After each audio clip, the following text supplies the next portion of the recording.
Bismillahirrahmanirrahim. Assalamualaikum warahmatullahi wabarakatuh. Waalaikumsalam warahmatullahi wabarakatuh. Alhamdulillah, salatu wassalamu ala rasulillah wa ala alihi wa sahbihi wa mawala.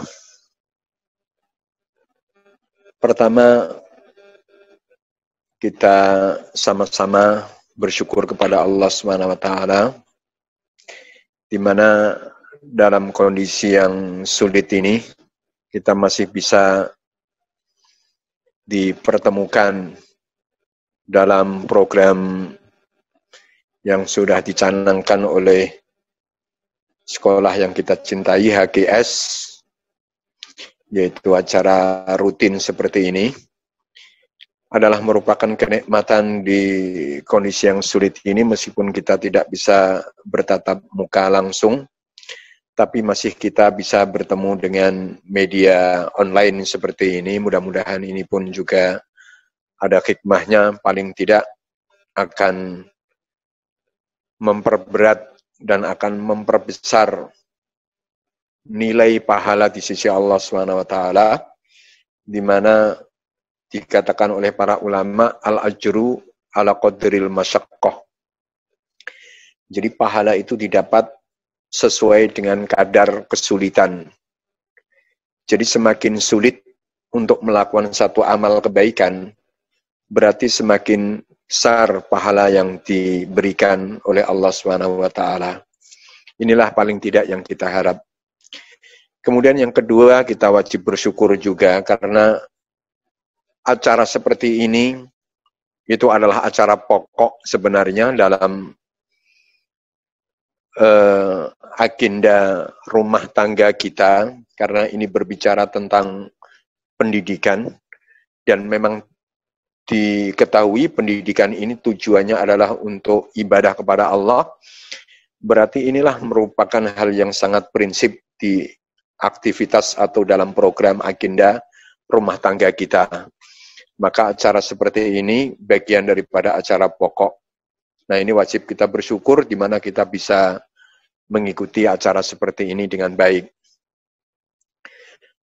Yang saya hormati para pengurus HGS, para ustadz dan ustadzahnya, dan para wali santri, putra maupun putri di sekolah HGS, dan tadi ada paguyubannya, baik paguyuban lama yang pernah dipimpin, dikomandani oleh Ustadz Hendra Firdaus, yang saya punya kenangan tersendiri saat umroh bersama beliau. Kemudian sekarang dipimpin oleh Pak Budi Syihabuddin. Mudah-mudahan paguyuban ini pun juga bisa akan mendorong laju pendidikan menuju yang lebih baik lagi. Karena memang sinergi antara sekolah dengan orang tua ini harus kuat. Karena kalau ada semacam gap pemisah antara sekolah dengan orang tua, nah inilah yang akan menimbulkan ketidakseimbangan dalam pendidikan.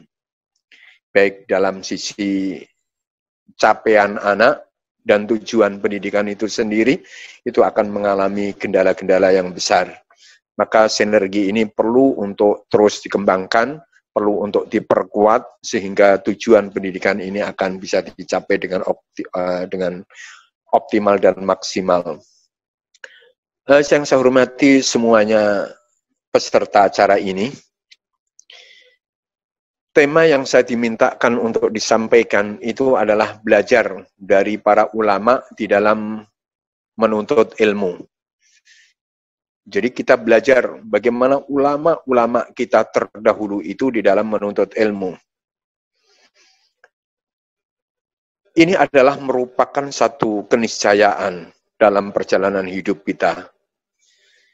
Karena tidak ada agama yang memperhatikan masalah ilmu yang lebih besar ketimbang agama itu adalah agama Islam. Jadi tidak ada agama lain yang memiliki kepedulian yang besar terhadap pendidikan, terhadap belajar di dalam menuntut ilmu, kecuali agama itu adalah agama Islam.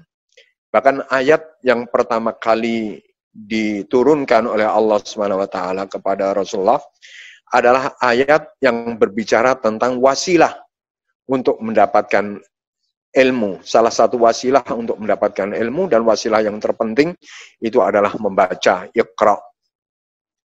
Dan kita lihat ayat-ayat yang lain itu pun juga mendukung betapa orang yang punya ilmu itu memiliki kedudukan tersendiri, baik ibadahnya, kualitas ibadahnya antara orang yang berilmu dengan kualitas orang yang beribadah yang tidak didasari dengan ilmu itu bedanya sangat amat jauh. Kemudian posisi-posisi sosial, posisi-posisi kemasyarakatan itu pun juga diberikan oleh Allah Subhanahu wa ta'ala kepada yang memiliki ilmu. Allah Subhanahu wa ta'ala berfirman, yarfa'illahu alladhina amanu minkum walladhina utul ilma darajat. Allah mengangkat orang-orang yang beriman dari kalian dan orang-orang yang diberikan ilmu diangkat oleh Allah Subhanahu wa ta'ala ad-darajat. Jadi tidak satu tingkatan, tapi tingkatan-tingkatan yang tinggi. Dalam berbagai macam tingkatan akan dijunjung, akan diangkat tinggi oleh Allah Subhanahu wa ta'ala. Dalam dimensi kehidupan, dalam berbagai macam aspek kehidupan akan diangkat oleh Allah Subhanahu wa ta'ala, yaitu bagi mereka yang memiliki ilmu. Nah, yang kita akan bicarakan adalah bagaimananya ulama terdahulu itu seperti apa di dalam menuntut ilmu, baik itu laki-laki ataukah perempuan. Saya akan membicarakan secara global saja. Pertama, sebelum saya membicarakan bagaimananya, terlebih dahulu kita akan mengetahui apa dawafi'nya, motivasi yang membuat para ulama-ulama terdahulu itu memiliki perjuangan yang besar di dalam menuntut ilmu. Apa motifnya? Nah, ini dulu kita ketika memahami motif ini, inilah yang nanti kita akan bisa paling tidak mengikuti jejak mereka.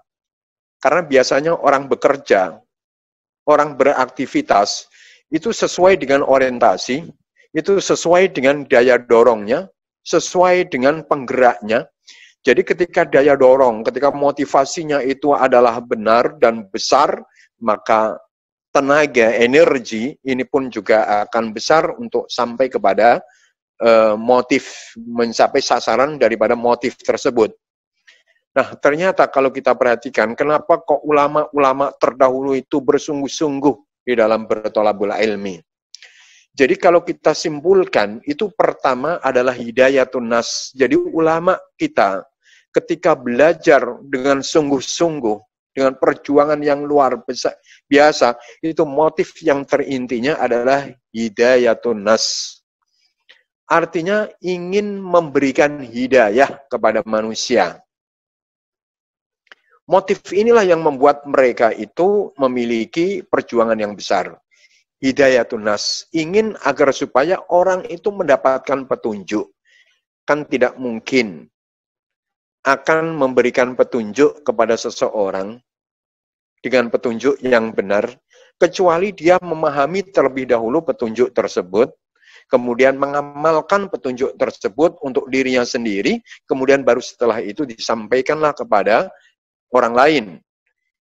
Ini yang mendorong mereka. Dan inilah kalau kita lihat, ambil salah satu hadits Rasulullah, man dalla ala khairin falahu ajrun mithlu ajri fa'ilihi. Jadi barang siapa yang menunjukkan satu kebaikan saja kepada orang lain, satu kebaikan.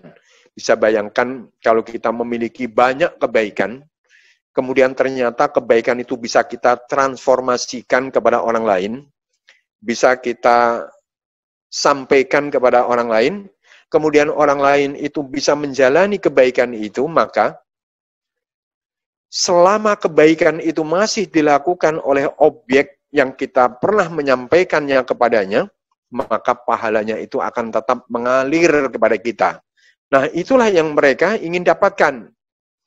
Makanya inilah yang mendorong mereka untuk selalu mengumpulkan banyak ilmu dan yang akan disampaikan kepada orang lain. Karena memang tujuannya ingin memberikan petunjuk kepada orang lain. Nah, ini tentunya khususnya buat kita semuanya, karena kita ini semuanya adalah sebagai pendidik. Ada pendidik yang formal, memang kerjaannya adalah mendidik langsung di sekolah-sekolah formal. Ada yang namanya pendidik, itu adalah pendidik yang tidak formal, yang di sekolah-sekolah formal, yaitu dalam kehidupan secara umum, yaitu di rumah, di masyarakat, kita semuanya adalah pendidik. Nah, di saat kita ini memperbanyak ilmu, kemudian ilmu kita transferkan kepada yang lain, disitulah kebaikan-kebaikan kita itu akan semakin kita dapatkan. Jadi ini motif pertama, adalah hidayatun nas, ingin memberikan petunjuk kepada orang lain, kemudian nilai daripada petunjuk itu akan bisa didapatkan kepada diri sendiri. Kemudian yang kedua, motif yang kedua adalah nasru al-khair fil mujtama. Jadi ingin menyebarluaskan kebaikan di tengah-tengah masyarakat. Jadi masyarakat kita ini akan menjadi masyarakat baik, itu kalau masyarakat kita ini adalah masyarakat yang siap untuk menerima ilmu dan siap untuk memberikan ilmu.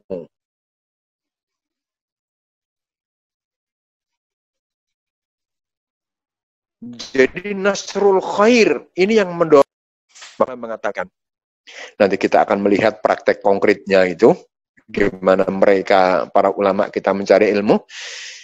Itu Rasulullah mengatakan dalam hadis yang diriwayatkan oleh Imam Bukhari dan Imam Muslim dari Muawiyah, man yuridillahu bihi khairan yufaqihu fiddin. Artinya barang siapa yang diinginkan oleh Allah untuk dijadikan hambanya yang baik, itu difikihkan dalam urusan agama. Jadi baik dan tidak baiknya individu, baik dan tidak baiknya keluarga, serta baik dan tidak baiknya masyarakat, itu sejauh mana masyarakat itu peduli terhadap at-ta'allum wa ta'lim, belajar dan mengajar. Kita ukur saja, kita lihat saja. Dan ini kita tidak cuma hanya melihat dalam skala besar, dalam skala kecil pun sudah bisa kita nilai. Misalnya saja begini. Kalau ada satu rumah tangga saja ini, peduliannya terhadap ilmu pengetahuan itu begitu besarnya, ilmu syar'i khususnya, itu begitu besar, pasti keluarga itu menjadi keluarga yang baik. Ketika individu, seseorang, itu kesungguhannya di dalam belajar ilmu luar biasa besarnya, pasti individu itu menjadi individu yang baik. Karena ini janji Rasulullah. Karena Allah menginginkan, ketika Allah menginginkan hambanya itu menjadi baik, itu diantara indikasinya, dia adalah difikihkan, dipahamkan dalam masalah ilmu. Maksudnya di sini adalah ilmu yang bermanfaat, ilmunya Allah SWT. Dan lebih khusus lagi adalah ilmu syar'i. Makanya baik dan tidak baiknya masyarakat itu adalah dilihat dari mana sungguhnya belajar ilmu-ilmu syar'i.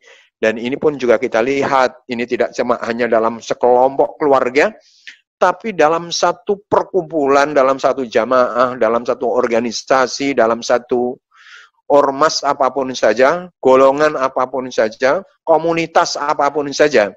Kalau perhatiannya terhadap ilmu, khususnya adalah ilmu syar'i ini besar, pasti komunitas itu, pasti jamaah itu, pasti partai itu menjadi partai jamaah golongan yang baik.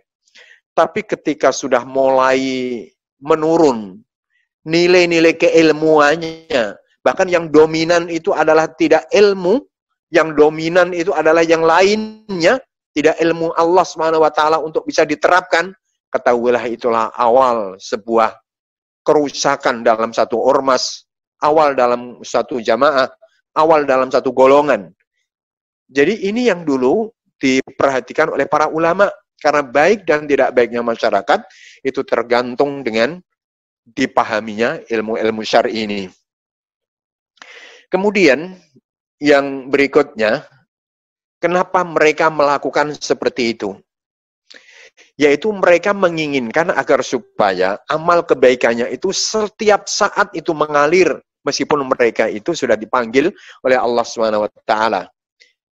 Jadi tidak ada suatu kemanfaatan yang masih bermanfaat buat orang yang sudah meninggal, kecuali di antaranya itu adalah ilmu. Kecuali di antaranya adalah anak salih.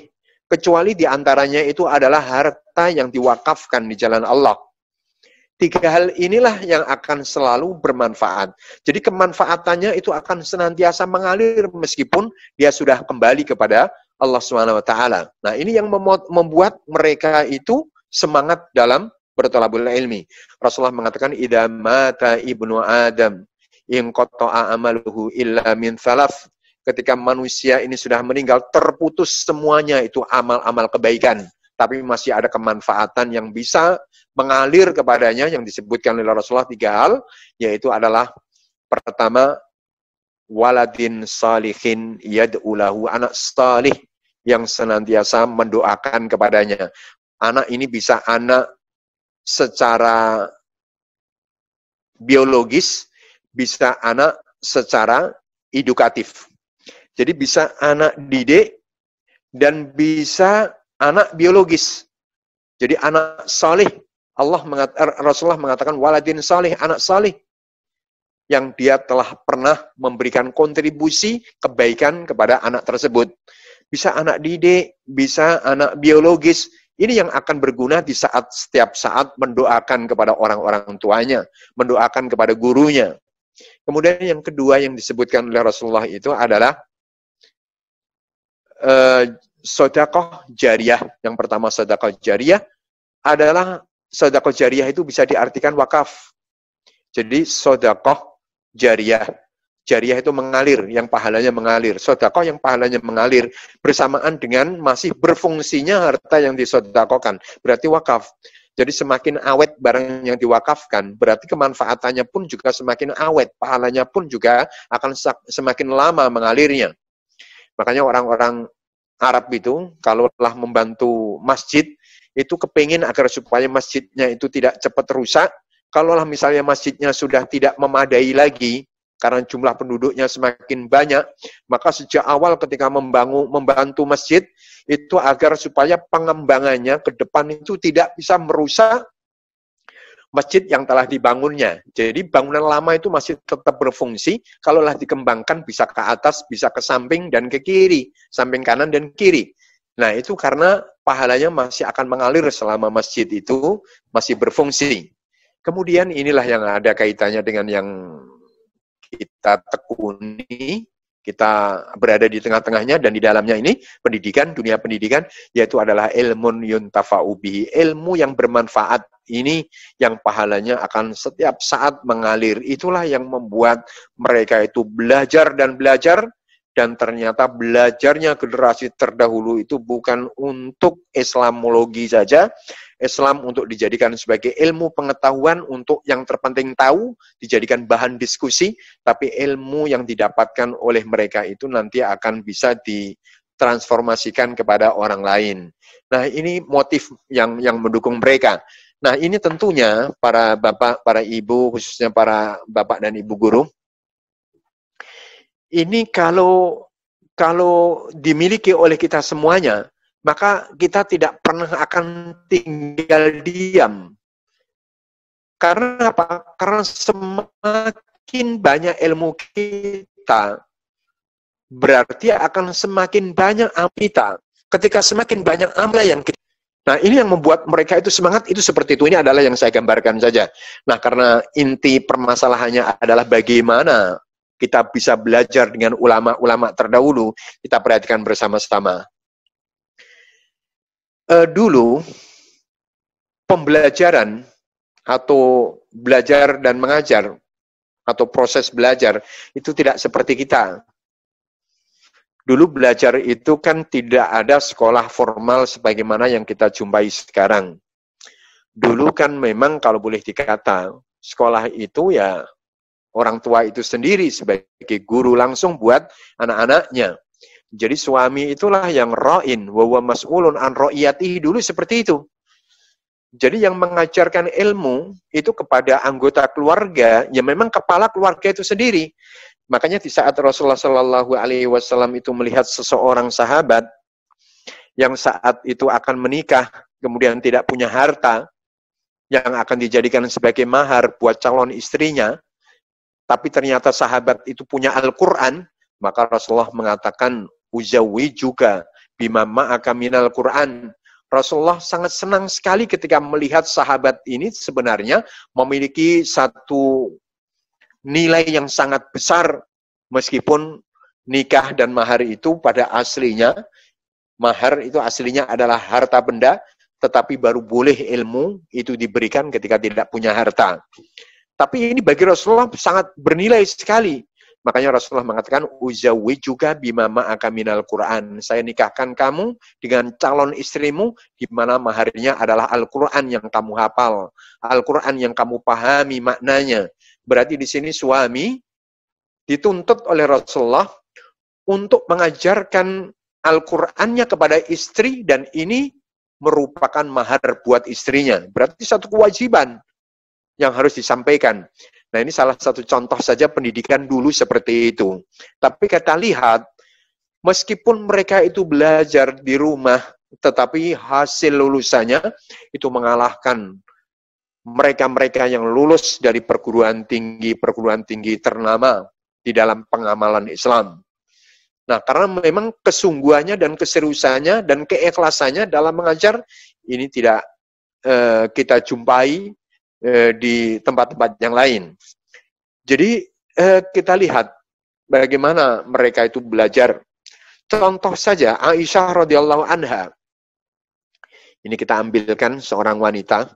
Aisyah ini seorang wanita yang pembelajar dan terkenal kecerdasannya. Bahkan beliau itu pernah mengajarkan ilmunya kepada para sahabat yang sampai jumlahnya saat itu 300-an.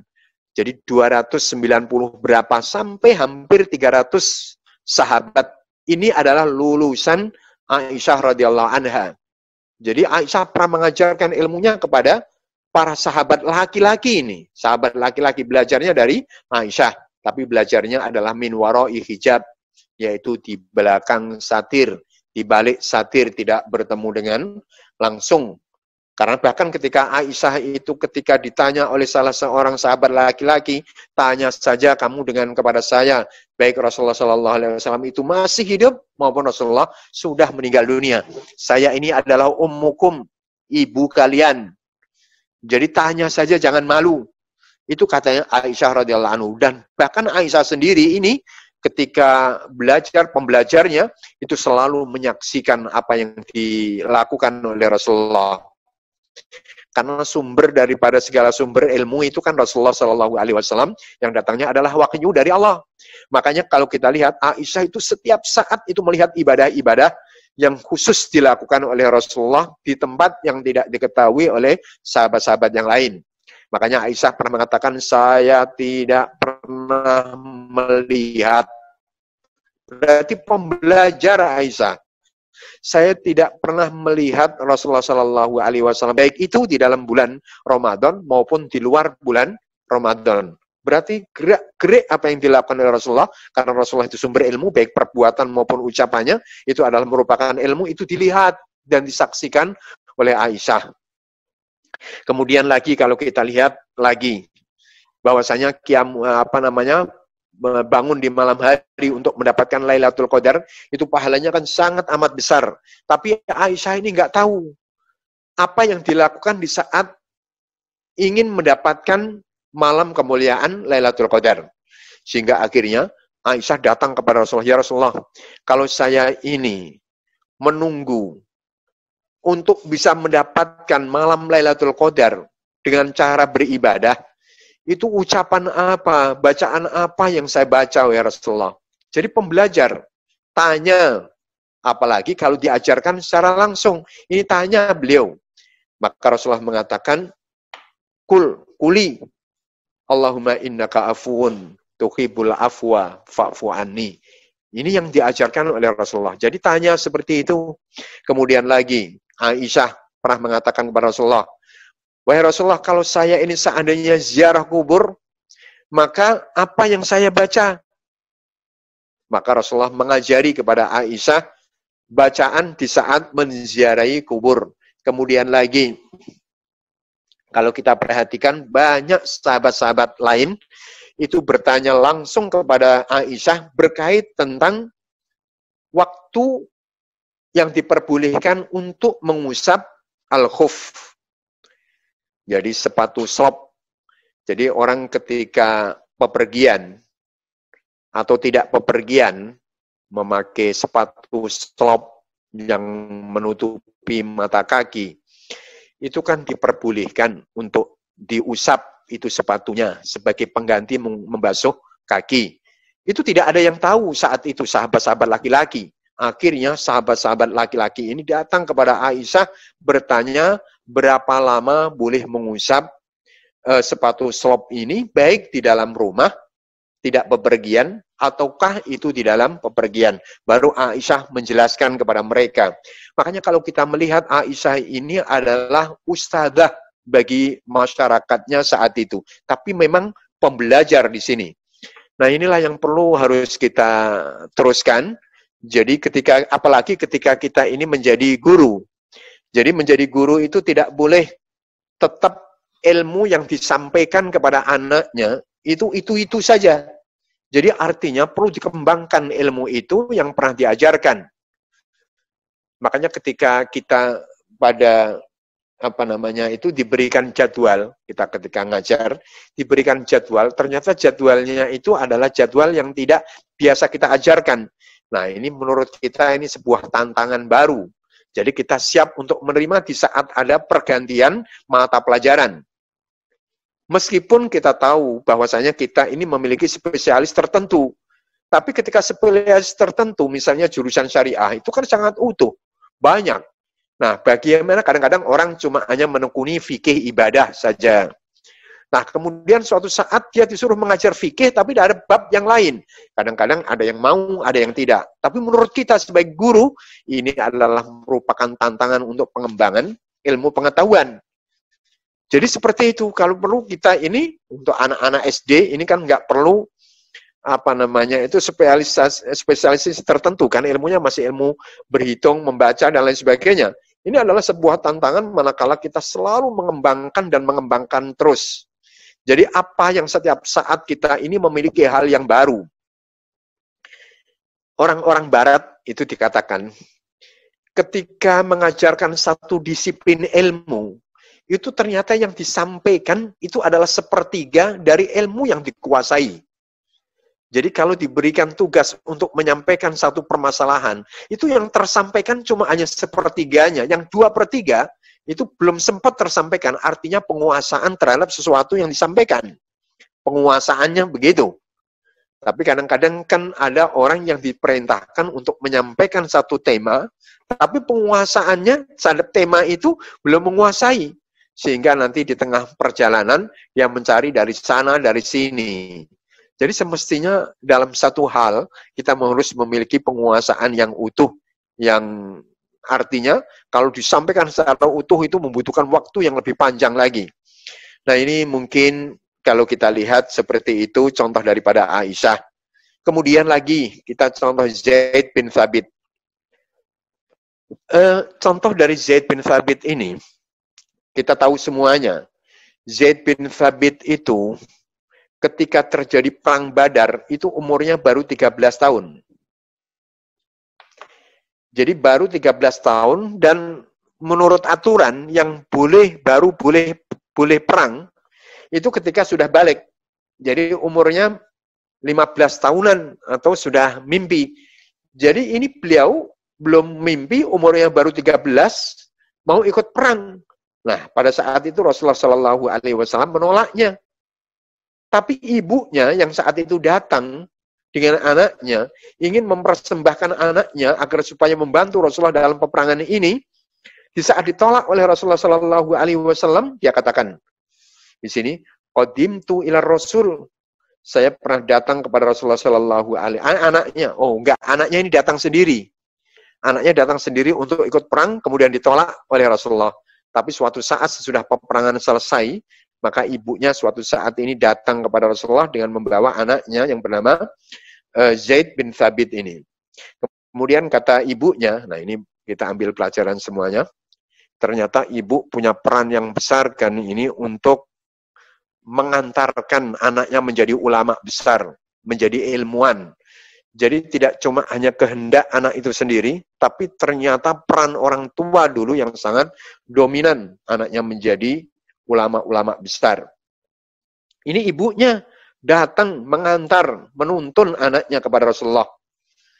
Karena tahu ibunya ini anaknya punya kecerdasan. Ummuhu namanya An-Nawwar bin Malik radhiyallahu anhu qalat lil Rasul.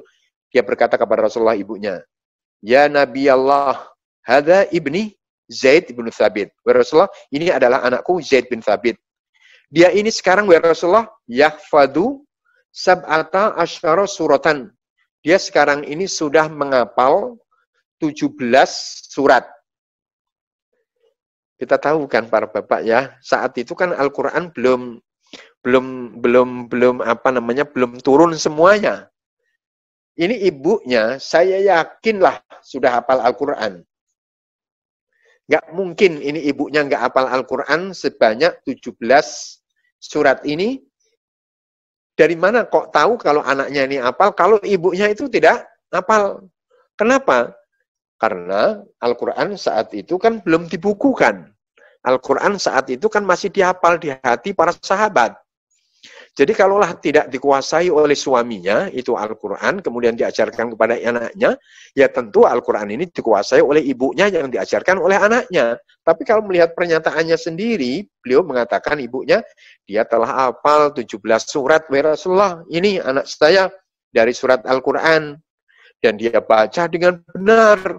Berarti ibunya bacaannya pun juga bagus. Nah ini mungkin sebagai motif juga agar supaya orang tua itu tidak kalah bacaannya daripada anak, baik dari sisi taksinnya, tahfidnya, ini juga tidak kalah daripada anaknya. Kalau anaknya memiliki penguasaan yang lebih besar, maka ibunya pun juga tidak kalah untuk mempelajarinya dan menambah terus. Seperti itu. Yatluha shahihah. Anak saya ini membaca 7 surat dengan benar, wahai Rasulullah. Kama unzilat alaika. Sebagaimana Al-Quran ini diturunkan kepadamu. Jadi apalanya bagus dan benar. Kemudian, wa huwa fawqa dzalika hadik, dzaki. Di samping itu dia memiliki kecerdasan. Yujidul qiraah wal kitabah. Yujidul qiraah wal kitabah. Dan dia, anak saya ini, memiliki kemampuan dalam membaca dan dalam menulis. Coba, saya yakin beliau memiliki kemampuan seorang anak ini, membaca dan menulis, itu tidak secara spontanitas, pasti melalui proses. Dan proses membaca dan menulisnya anak ini, pasti melalui pembelajaran. Jadi tidak ada orang dilahirkan itu dalam keadaan alim, baik dalam membaca maupun menulis. Tapi di sini bisa membaca dan menulis dengan baik. Itu pasti peran ibunya. Nah, disinilah peran orang tua, peran ibu, itu sangat dominan untuk memperbesar kualitas keilmuan anak. Kemudian, kalau tidak percaya, wahai Rasulullah, fasma ya Nabi Allah minhu in syi'ta. Kalau nggak percaya, tes anak saya, wahai Rasulullah. Nah, jadi kalau boleh demikian, ini madrasahnya itu di rumah. Dan di sini disetorkan kepada Rasulullah untuk tingkat yang lebih tinggi lagi. Jadi rumah punya peran yang besar. Jadi kalau boleh kita katakan, anak saya ini sudah memiliki penguasaan seperti ini, Ustadz, tolong ya untuk dikembangkan lebih besar lagi. Seperti inilah nanti akhirnya sekolah itu akan bisa meningkatkan kurikulumnya. Karena orang tua sudah memiliki kurikulum tersendiri. Tentunya kurikulum yang akan dibuat oleh sekolahan ini akan lebih tinggi daripada kurikulum yang dibuat oleh orang tuanya. Kemudian kalau nggak percaya, Rasulullah, tes ini. Fasma minhu ya Nabi Allah in syi'ta. Kemudian Rasulullah Shallallahu Alaihi Wasallam tahu kecerdasannya. Kemudian akhirnya Rasulullah Shallallahu Alaihi Wasallam ini berkata kepadanya, "Ta'allam li kitabatal Yahud, fa inilah amanuhum ala ma'akul." Wahai Zaid, saya ini kan nggak bisa tulis, saya ini kan tidak bisa baca. Tapi saya ini seorang nabi yang ditugas oleh Allah untuk menyampaikan Islam, tidak terbatas di kalangan orang Arab saja. Tapi di luar Arab pun juga harus saya sampaikan ini. Maka belajar kamu ya di sana, tulis, belajar ya kamu di sana bahasa. Akhirnya ditugasi oleh Rasulullah SAW untuk mempelajari bahasa asing. Bayangkan ini Rasulullah. Nah, ini pentingnya kita juga, bahwasanya kurikulum kita juga ini dalam sekolah-sekolah Islam itu jangan cuma hanya terbatas kurikulum yang dominan itu cuma hanya Arabnya saja. Memang betul yang dominan harus Arab keislaman karena Islam ini sumbernya dari bahasa Arab. Tetapi bahasa asing pun juga harus dikuasai. Ternyata sejak awal Rasulullah itu telah mengutus dan menentukan salah seorang sahabat agar supaya bisa memiliki penguasaan bahasa asing. Bahasa Ibraniyah, ini bahasa yang dikuasai oleh orang Yahudi. Bagaimana kita bisa aman dari makar mereka kalau kami ini tidak paham bahasa mereka? Itu kata Rasulullah kepada Zaid. Kemudian ternyata Zaid ini pergi di tengah-tengah orang Yahudi sana, mempelajari bahasa orang Yahudi, bahasa Ibrani, itu bahasa cuma hanya bisa dikuasai selama waktu 17 hari saja. Jadi 17 hari beliau sudah menguasai bahasa Ibrani. Nah, ini yang dijadikan senjata oleh Rasulullah. Kemudian lagi, Rasulullah perintahkan untuk mempelajari bahasa Suryaniyah. Sehingga akhirnya beliau inilah yang diajak menemani Rasulullah untuk menyampaikan dakwahnya kepada kabilah-kabilah yang lain.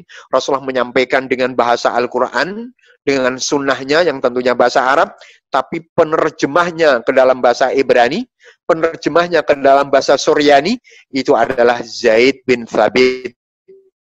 Jadi itulah kalau kita melihat betapa pembelajarnya Zaid bin Thabit ini. Kemudian akhirnya Zaid bin Thabit ini kita tahu beliaulah yang termasuk salah seorang sahabat yang menghimpun Al-Quranul Karim setelah para sahabat, para penghafal itu gugur dalam satu pembantaian. Jadi ada banyak sahabat yang dibantai oleh musuh-musuhnya pada gugur dan mereka penghafal Al-Quran. Nah, ini dikhawatirkan kalau Al-Quran itu dilupakan, dikhawatirkan kalau Al-Quran itu kemudian dicampur adukkan dengan bahasa-bahasa yang lain. Akhirnya beliau diberikan tugas untuk menghimpun Al-Quran menjadi satu mushaf. Itulah kita lihat Zaid bin Thabit seperti itu. Nah, kemudian kita lihat lagi bagaimana mereka contohnya di dalam berthalabul ilmi. Ini kita lihat ada salah seorang as-sabru ala thalabul ilmi. Ada salah seorang bernama Ubaid bin Yaish. Dia katakan, saya pernah diam selama 30 tahun. Ma'akaltu biyadi filail. Saya tidak makan dalam satu malam. Jadi dia tidak makan pada satu malam itu, pada malam hari itu dengan tangannya. Jadi kanat ukhti tulkimuni wa ana aktubul hadis. Jadi yang justru menyuapi, dia disuapi oleh saudara perempuannya, tapi tangannya sibuk dengan menulis hadis. Jadi kita lihat, sampai waktu makan saja, itu bisa tersita. Jadi dia tidak ingin waktu makan itu bisa menyita dia untuk belajar. Jadi dia tulis hadis, sampai makan pun adiknya disuruh untuk menyuapinya, supaya tidak terganggu dalam proses pembelajaran hadis ini. Kemudian kita lihat lagi, ada salah seorang tabi'in bernama Muhammad ibnu Khubayb. Nah, Muhammad ibnu Khubayb ini dalam ceritanya, beliau pernah berguru dengan namanya Abu Ishaq, yaitu Ibrahim bin Ali. Dia katakan bahwasanya Abu Ishaq, Ibrahim bin Ali ini seorang ulama besar. Ketika mengajar, itu duduk di atas mimbar yang tinggi, dan murid-muridnya duduk di depannya. Saking banyaknya murid, itu beliau katakan, jadi muridnya itu sampai pembelajarannya ribuan yang belajar. Maka beliau, agar supaya mendapatkan tempat yang baik, itu datangnya, karena kajiannya ini sesudahnya subuh, beliau datang ini sebelum waktu sahur. Jadi bayangkan malam hari sebelum subuh, waktu sahur sudah datang terlebih dahulu supaya mendapatkan tempat yang dekat dengan syekhnya. Karena dikatakan bahwasanya di sini belajarnya itu sampai ke jalan-jalan. Jadi rumahnya itu tidak bisa menampung jumlah muridnya, sampai muridnya itu lumeber. Lumeber itu bahasa apa? Itu sampai ke jalan-jalan penuh dengan santri-santrinya ini. Nah, beliau datangnya sebelum subuh. Nah, ini kita lihat lagi kisah ulama yang terkenal. Sa'id bin Musayyib. Sa'id bin Musayyib ini terkenal kibaru tabi'in. Jadi termasuk ulama besar dari kalangan tabi'in. Beliau itu pernah pergi berhari-hari, bermalam-malam, itu cuma untuk mencari satu hadis. Jadi Sa'id bin Musayyib ini keluar dari rumah, sampai berhari-hari, bermalam-malam dalam rangka untuk mendapatkan satu hadis saja. Saya melihat sekarang ini mengalami kemunduran yang luar biasa. Walaupun kader dakwah yang semestinya itu harus lebih kuat dalam thalabul ilminya, supaya kerja-kerja dakwahnya itu berdasarkan basirah alal ilmi, tapi mengalami kemunduran yang luar biasa di saat terjadi program-program tazkif, program-program pengkayaan tentang satu materi-materi keislaman, baik itu berkait dengan fikih ibadah, berkait tentang fikih muamalah, berkait tentang fikih dakwah, berkait dengan hal-hal yang lain, tapi saya rasa selalu datang terlambat, atau boleh dikatakan banyak alasan dan banyak udurnya. Jadi tazkif-tazkif yang ada, itu tidak berjalan dengan baik. Nah, ini berbeda dengan ulama dahulu. Satu hadis saja dicari sampai berhari-hari. Nah, ini kita bisa mengkaca sejauh mana, bagaimana kebaikan-kebaikan ini akan cepat tersebar luas ketika semangat untuk berthalabul ilmi ini kendor. Makanya wajar kalau kita melihat kelompok-kelompok yang lain, itu perkembangannya itu begitu cepat. Karena apa? Karena yaitu tadi, Allah mengatakan bahwasanya, Rasulullah mengatakan bahwasanya di saat Allah mencintai satu kaum, Allah mengharapkan satu kaum itu baik, akan berkembang, itu ketika thalabul ilminya kuat. Makanya kita melihat kelompok-kelompok yang lain, perkembangannya itu begitu padatnya, begitu cepatnya. Karena apa? Karena mereka sering menyampaikan qala Allah wa qala Rasul, kemudian pengikutnya banyak. Makanya pengikutnya terus saja berkembang. Jadi di saat tazkif kita ini semakin mengurang, kemudian semangatnya semakin kendor juga, tidak semangat, ya inilah yang akan bisa menyebabkan, kalau boleh kita katakan, lambannya perkembangan kader-kader dakwah. Akan bisa memperlambat laju perkembangan dakwah ketika thalabul ilminya ini mengalami penurunan. Nah, ini contoh seperti itu. Kita lihat contoh lagi, karena kan tadi disuruh bicara bagaimana ulama-ulama terdahulu. Ini Al-Imam Ahmad bin Hanbal itu bercerita, beliau jahazat al-malabis qabla al-fajr. Kemudian illa tabkir fi talabil ilmi. Jadi di sini Al-Imam Ahmad itu ketika ini seorang ibu. Nah, ini perhatiannya ya. Jadi kita bisa melihat juga ibunya Imam Ahmad bin Hanbal yang memiliki madhab fikih Hambali. Itu di saat Imam Ahmad bin Hanbal ini masih kecil, itu telah dipersiapkan sedemikian rupa oleh ibunya untuk menuntut ilmu. Jadi sebelum waktu subuh tiba, itu ternyata sudah diperintahkan mandi, kemudian baju-bajunya pun juga sudah disiapkan oleh ibunya. Kemudian setelah itu dirapihkan bajunya oleh ibunya, kemudian dipakaikan bajunya oleh ibunya, kemudian setelah itu waktu subuh pun juga belum tiba. Masih menunggu waktu subuh, karena belajarnya adalah setelah waktu subuh. Tapi kesiapannya itu sebelum subuh, dan ini disiapkan oleh ibunya. Jadi kadang-kadang kita jumpai juga di sini kekurang perhatian orang tua terhadap anak-anaknya. Jadi kadang-kadang kasih sayangnya itu terhadap sesuatu yang lain. Jadi kasih sayangnya terhadap kasihan kalau tidak dibelikan HP, kasihan kalau tidak diberikan ini teman-temannya pada punya, tapi kasihannya itu pada tempat yang salah. Tidak kasihannya bagaimana disiapkan agar supaya siap sholat pada tepat waktunya, siap untuk belajarnya. Nah inilah kita lihat orang tua itu dulu dalam menyiapkan anak, dan inilah kesiapan anak untuk bertolabul ilmi. Kita tahu Ibnu Abbas. Nah Ibnu Abbas ini habrul ummah, tintanya umat.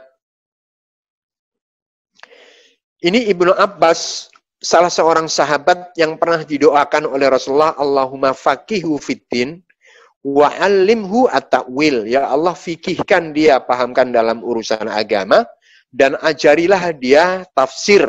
Makanya beliau terkenal dengan ulama ahli tafsir. Karena ini berkat doa Rasulullah kepadanya dan dikabulkan oleh Allah SWT. Nah ini Ibnu Abbas, kita lihat, memiliki budak. Biasanya budak itu dijadikan pelayan untuk kepentingan-kepentingan pribadi yang biasanya tidak ada kaitannya sama ilmu. Untuk memberikan pelayanan-pelayanan khusus, membersihkan rumah, menyiapkan makanan, dan untuk urusan-urusan keperluan-keperluan keluarga. Biasanya seperti itu, budak dijadikan budak. Tapi ternyata Ibnu Abbas ini menginginkan agar supaya budaknya itu menjadi ulama besar. Dan pada akhirnya Ikrimah itu terkenal sebagai ulama ahli tafsir. Kalau kita baca dalam berbagai macam kitab tafsir, maka kita katakan Ikrimah memiliki tafsirnya. Karena beliau belajar langsung dari majikannya, yaitu gurunya sendiri Ibnu Abbas. Bahkan dikatakan di sini ketika belajar, itu adalah robatoh rijlahu li ta'limil Quran. Jadi Ibnu Abbas itu saking sungguh-sungguhnya mengajarkan ilmu, itu Ikrimah budaknya, kakinya diikat agar supaya tidak kabur. Dan diajarkanlah di sini Al-Quran dan Sunnah. Dan Ibnu Abbas sendiri ketika belajar Al-Quran, kita akan jumpai ketika belajar Al-Quran dari Rasulullah dan belajar hadis, itu Ibnu Abbas kalau tahu di sana ada hadis yang belum ketahui, dan tahu bahwasanya hadis itu dimiliki oleh sahabat lain, itu ternyata beliau datang ke rumahnya, dan ketika datang ke rumahnya itu adalah di waktu Qailulah. Jadi waktu Qailulah itu antara jam 11 sampai duhur. Didatangi waktu itu, karena rata-rata waktu itu waktu orang ada di rumah. Orang Arab ya maksudnya, biasanya waktu itu ada di rumah. Waktu Qailulah, istirahat setelah kerja. Mereka kan kerjanya tidak kerja yang terikat waktu, bebas waktu. Sehingga rata-rata ketika waktu Qailulah itu sudah di rumah. Nah, kemudian datang ke rumahnya, ditunggu ketika duhur nanti keluar. Ketika duhur keluar, langsung ditanya hadis yang diketahui, yang dia tidak ketahui. Jadi begitu pembelajarnya para generasi-generasi terdahulu. Dan ini kalau kita cerita tentang belajarnya para ulama, itu sangat luar biasa. Sampai ada ulama yang mengatakan begini. Ini saya bacakan. Yang dalam belajar. Qala al-ulama, al-aqlu li-ta'lim wa ta'alum. Makan itu adalah untuk belajar dan mengajarkan. Jadi bukan kebalikannya, hidup ini untuk makan. Tapi makan itu adalah memiliki tujuan untuk belajar dan mengajar. Kemudian, lil ilmi kana mutajiran. Orang berdagang pada saat itu, kata ulama. Jadi ulama-ulama pada saat itu ketika berdagang, maka berdagang itu adalah merupakan wasilah agar supaya ke depan itu bisa mengajar dengan optimal. Karena kalau punya pemasukan sudah jelas, itu kan sudah tidak terganggu dalam mengajarnya. Makanya Imam Abu Hanifah itu adalah ulama besar, tapi beliau adalah sebagai seorang pengusaha bisnis. Tapi bisnisnya ini dijadikan sebagai sarana untuk mengajar. Sehingga dikatakan beliau itu justru malah memberikan beasiswa, mencukupi murid-muridnya yang tidak memiliki penghasilan. Itu diberikan beasiswa oleh gurunya. Karena gurunya ini adalah pengusaha, tapi usahanya, nah ini jangan sampai kita usaha itu itu adalah merupakan tujuan belajarnya, akhirnya lupa. Jadi program-program dakwahnya lupa, program-program belajarnya lupa, karena disibukkan dengan usahanya. Tapi sebenarnya nggak begitu. Jadi bisnisnya bagaimana bisa mendukung dia untuk belajar, bisa menghidupi pesantren, bisa menghidupi anak-anak belajar. Nah, itu semestinya seperti itu. Nah, kalau kita lihat kan rata-rata orang dihabiskan waktunya seolah-olah belajar sudah tidak ada waktu lagi, karena waktu sisanya ini sudah tidak bisa mendukung lagi untuk talabul ilmi. Dan banyak lagi ini kisah-kisah yang sangat luar biasa ulama-ulama terdahulu. Bahkan ada salah satu ulama itu berjalan dari Hijaz. Hijaz itu Mekah Madinah. Itu mencari satu hadis itu bisa sampai ke Syam. Syam itu adalah daerah Syria, daerah Libanon, daerah Iran, dulu itu masuk wilayah Syam. Itu berjalan kaki dalam rangka untuk mencari satu hadis saja. Bisa bayangkan saat itu. Sekarang kan ilmu itu ada di dalam HP kita. Membuka HP tinggal baca aja, itu mereka pada enggan gitu, generasi-generasi sekarang ini. Nah, ini kalau kita lihat talabul ilminya para ulama-ulama terdahulu itu seperti itu. Tapi yang perlu kita ketahui juga, ini yang perlu kita ketahui juga, ternyata para ulama itu dulu itu belajarnya tidak cuma hanya membaca dari buku yang dikarang oleh ulama lain. Mereka mengatakan, akhadtu al-ilma kabiran min kabir. Jadi mereka para ulama dahulu itu ketika belajar itu tidak sekedar dan mencukupkan diri dengan membaca karya-karya ulama lain, enggak. Jadi beli buku kemudian dibaca di rumah. Mereka tidak begitu. Takut terjadi kesalahan di dalam memahami buku yang dikarang oleh ulama lain. Tapi mereka langsung talaki.